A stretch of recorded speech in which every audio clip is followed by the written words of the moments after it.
State of Cannabis. This is the State of Cannabis News Digest, a roundup of this week's key developments in the cannabis industry. Our top stories. A new state program will collect random cannabis samples from Missouri dispensaries starting July 1st for independent lab testing. Green Dragon is shutting down its Denver cannabis cultivation facility due to low flower prices and rising costs, laying off all its workers. Nebraska's new Medical Cannabis Commission held its first meeting as it races to establish rules before a July 1st deadline. Minnesota raises its excise tax to 15% and eliminates funding for local governments from cannabis revenue. Florida is advancing a bill that would revoke medical marijuana cards from patients and caregivers with drug convictions, including low-level cannabis offenses. Mississippi's only federally recognized tribe is developing legislation to regulate marijuana, following a successful referendum. Starting July 1st, Alabama will enforce a law that could shutter hemp shops, outlaw smokable flower, and impose criminal penalties on previously legal products. And now, here is the deeper look at the key events in the cannabis world this week. In Alabama this week, a sweeping crackdown on hemp-derived products signals a dramatic pivot in the state's approach to cannabis regulation, and it's sending ripples far beyond its borders. Starting on July 1st, smokable hemp becomes a felony in Alabama, punishable by up to 10 years in prison, which is harsher than penalties for marijuana possession. At the same time, new THC limits and a regulatory overhaul are poised to reshape how consumable hemp products are sold and tested. It's part of House Bill 445, a new law placing hemp under the authority of the state's Alcoholic Beverage Control Board. Supporters of the new law say it's about consumer safety, but the move has blindsided many in the Alabama cannabis industry, where hemp shop owners are now scrambling to comply. Some are laying off employees and shutting down. Others are pivoting to alternative products, and all are awaiting clearer guidance ahead of a mandatory licensing rollout next year. The contradiction is stark. While medical marijuana in Alabama remains in limbo, years after legalization, access to lower THC hemp products is shrinking fast. This disconnect is raising alarm among patients who rely on hemp for therapeutic use, and advocates who say the new Alabama cannabis laws are out of step with science and market trends. In a major shift for Colorado's cannabis industry, Green Dragon, one of the state's most prominent operators, has announced the closure of its massive cultivation facility near Denver.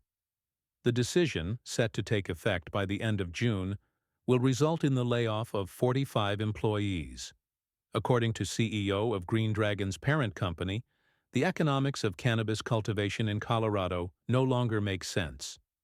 Wholesale prices have fallen dramatically. With the average cost of cannabis flower now at $655 per pound, which is down by 50% from over $1,300 per pound just a few years ago. The situation is worsened by rising labor costs in Denver, and the facility's impending union contract negotiations were expected to further increase expenses. While Green Dragon dispensaries across Colorado will stay open, they will no longer stock cannabis grown in-house. Instead, they'll buy from other cultivators. The cannabis world is changing fast, and the State of Cannabis Weekly News Digest is your anchor in the storm. Every week, we break down the top national stories in under 15 to 20 minutes, helping growers, patients, retailers, and reformers make sense of the shifting landscape. If we've helped you make better decisions, take a moment to like, follow, review, and share the podcast wherever you are consuming it with someone who needs to hear the truth. This industry is growing. Let's grow smarter, together. In Florida, a significant change to the state's medical marijuana program is moving forward. Lawmakers have agreed to a new provision in Senate Bill 2514. That would require the Department of Health to revoke medical marijuana cards for patients and caregivers who are convicted of drug offenses. This includes not just hard drugs, but also low-level cannabis crimes, like buying more than 10 grams of marijuana or giving someone 20 grams or less without compensation. The proposed change aligns with Florida's broader drug enforcement policies under Chapter 893 of state law and reflects an effort to tighten control over who qualifies for the state's medical marijuana registry. Once charges are filed, patients could see their access to cannabis suspended until the case is resolved. If found guilty, the revocation becomes permanent. This move has sparked concern among advocates who note that many patients joined the medical cannabis program to move away from the illicit market. For some, prior offenses could now cost them their legal access to cannabis for medical use. At the same time, advocates are pushing forward with a new adult use marijuana legalization campaign for the 2026 ballot.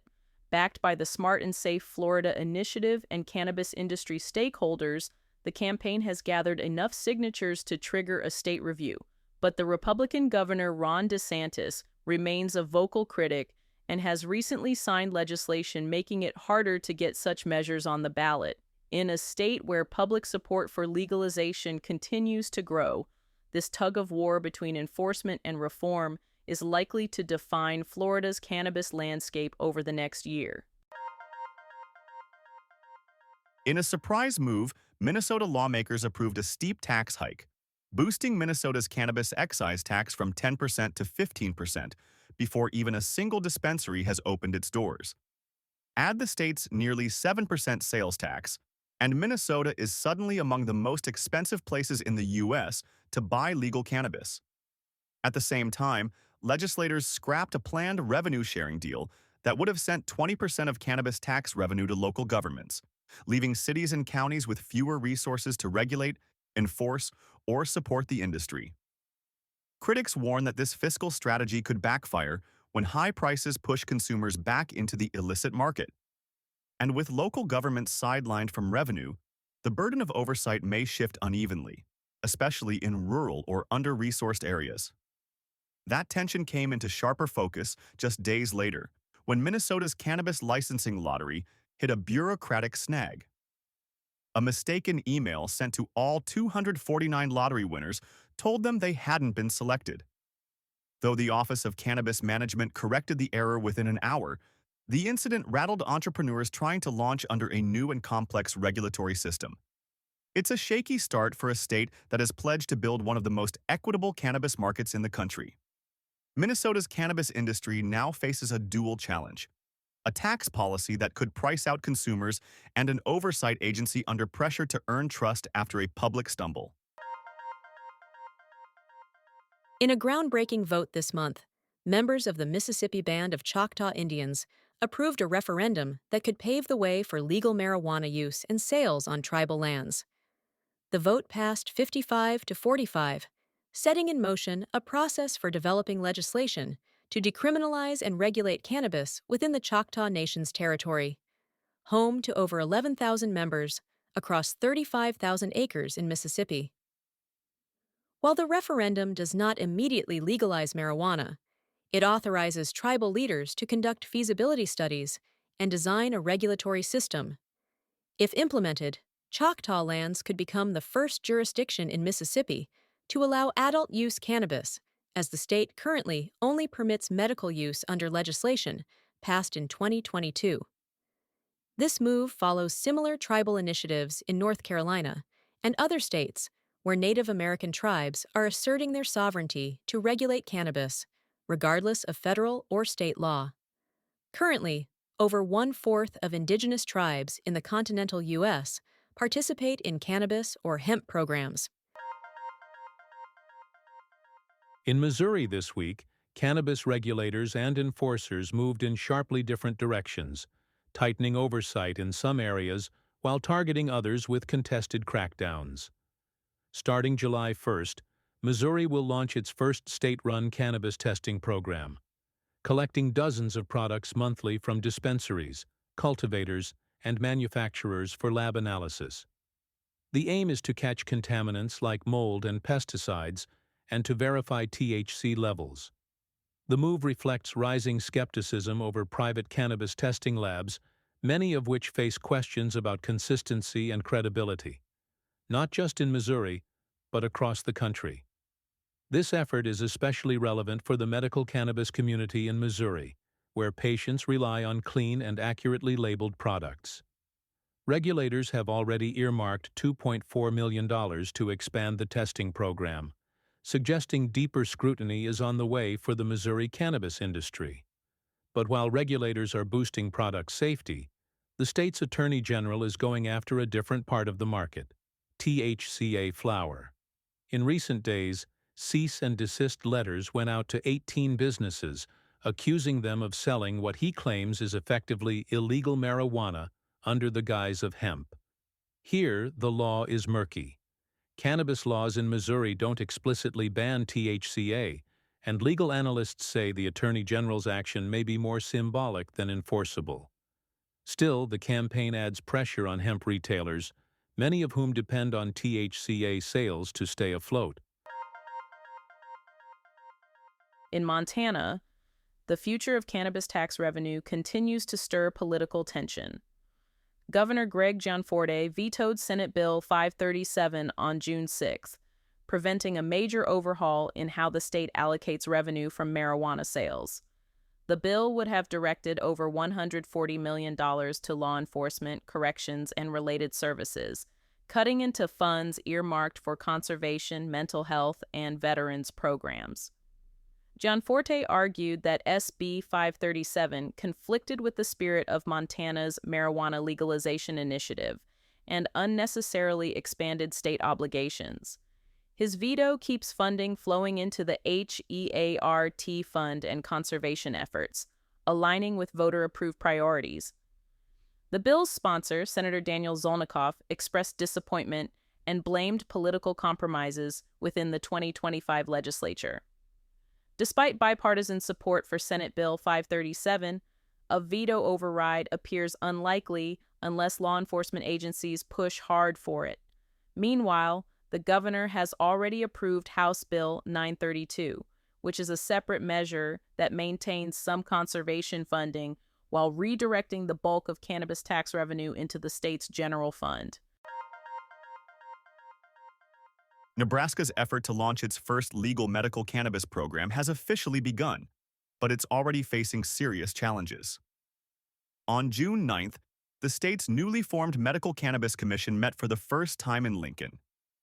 The three-member panel, composed of leaders from the state's Liquor Control Commission, must set rules for licensing cannabis businesses by July 1st and begin issuing those licenses by October. Leading the group is Dr. Monica Oldenburg, who was elected chair during the meeting. But from the start, commissioners acknowledged they're operating under significant financial constraints. The state legislature didn't create a new budget line for the commission, meaning any expenses have to be covered by diverting limited funds from the Liquor Control Commission, in a way that some state officials say may not even be legal. Meanwhile, the Attorney General's office has previously warned it may sue to block implementation, and an active lawsuit is already moving through the courts, raising questions about whether the voter-approved law will stand. The next commission meeting is scheduled for June 26th, when officials hope to finalize plans for emergency rulemaking and get public input. The path forward remains uncertain, but one thing is clear: Nebraskans are watching. In New York, the Office of Cannabis Management has announced a statewide recall of 9 cannabis product lots produced by Indigrow LLC, following the detection of unallowable pesticide levels during compliance retesting. The recall, issued on June 11th, affects both cannabis flower and pre-roll products sold at licensed adult-use dispensaries under the brand names Indie, Grow by Indie, Our Creation, and Grow With Us. While the recall is being conducted out of an abundance of caution and no adverse reactions have been reported, the issue raises broader concerns about the reliability of cannabis testing procedures. The products were initially cleared by a lab whose testing validity later came under scrutiny. The Office of Cannabis Management took swift action by retesting the products and ordering the recall once pesticide contamination was confirmed. The affected products include popular strains such as Blue Coffee, Sour Runts, Oreos, and Secret Formula. Consumers are encouraged to return the products to the dispensary they purchased them from, even if the packaging has been opened, and to report any unusual symptoms or reactions through the state's official cannabis incident reporting portal. This event not only underscores the importance of strict testing standards in the legal cannabis market, but also calls attention to the need for robust regulatory oversight to maintain consumer trust and product safety. As New York continues to scale its adult-use cannabis industry, ensuring that products meet health and safety standards remains a top priority for regulators, retailers, and consumers alike. In Pennsylvania, a new bipartisan bill is aiming to provide long-overdue clarity on how medical marijuana use is handled in the workplace. Introduced by Representatives Nelson and Twardzik, the legislation seeks to define legal terms, outline drug testing procedures, and clarify disclosure requirements for safety-sensitive positions. Importantly, the bill reaffirms existing protections that prevent employers from firing or refusing to hire someone simply because they are a certified medical cannabis patient. Since the legalization of medical marijuana in 2016 under Act 16, employers have struggled with legal ambiguity, particularly given the plant's federal status. This bill addresses those gaps for Pennsylvania's residents, offering guidance that benefits both patients and businesses. It also clarifies how medical marijuana use affects workers' compensation and unemployment claims. The proposal lands as Pennsylvania grapples with whether to legalize adult-use cannabis. Despite growing public support and the governor's backing, recent efforts have stalled in the GOP-led Senate. Multiple legalization bills are floating through the legislature, including proposals for both state-run and private dispensary systems. Lawmakers from both parties continue to debate how, and whether, to move forward, even as neighboring states capitalize on cannabis revenue. South Carolina's debate over medical marijuana is gaining new traction. In a rare public comment, Governor Henry McMaster has acknowledged that supporters of medical cannabis have made what he calls a very compelling case. While he remains cautious, particularly in light of ongoing opposition from law enforcement, his statement signals a potential shift in the state's long-standing resistance to marijuana reform. Leading the charge is Republican Senator Tom Davis, who has reintroduced a bill he describes as the most conservative medical cannabis legislation in the country. The bill is tightly focused on medical access only, banning smoking and home cultivation, and requiring physician supervision and licensed cannabis pharmacies. Patients would be limited to non-combustible forms like oils and capsules, and vaporization would only be allowed with landlord permission in rental properties. Despite overwhelming bipartisan public support, with polls showing more than 70% of Republicans and over 90% of Democrats are in favor, the bill still faces an uphill battle. House Speaker Merle Smith remains skeptical, insisting there isn't enough GOP support to pass the measure. Davis disagrees and plans to make his case directly to Smith. Previous efforts have failed not due to lack of interest, but because of procedural hurdles and internal disagreements. The debate is further complicated by South Carolina's struggling hemp market, which has left many farmers and investors disillusioned. If passed, this bill could mark a turning point for the state, aligning South Carolina with most of the country in recognizing cannabis as a legitimate medical treatment. But with lingering fears of federal legal conflicts and broader adult-use legalization, lawmakers remain cautious. The next legislative session and the lead-up to 2026 will likely prove decisive. In Texas, a proposed ban on hemp-derived THC products is igniting political and public backlash.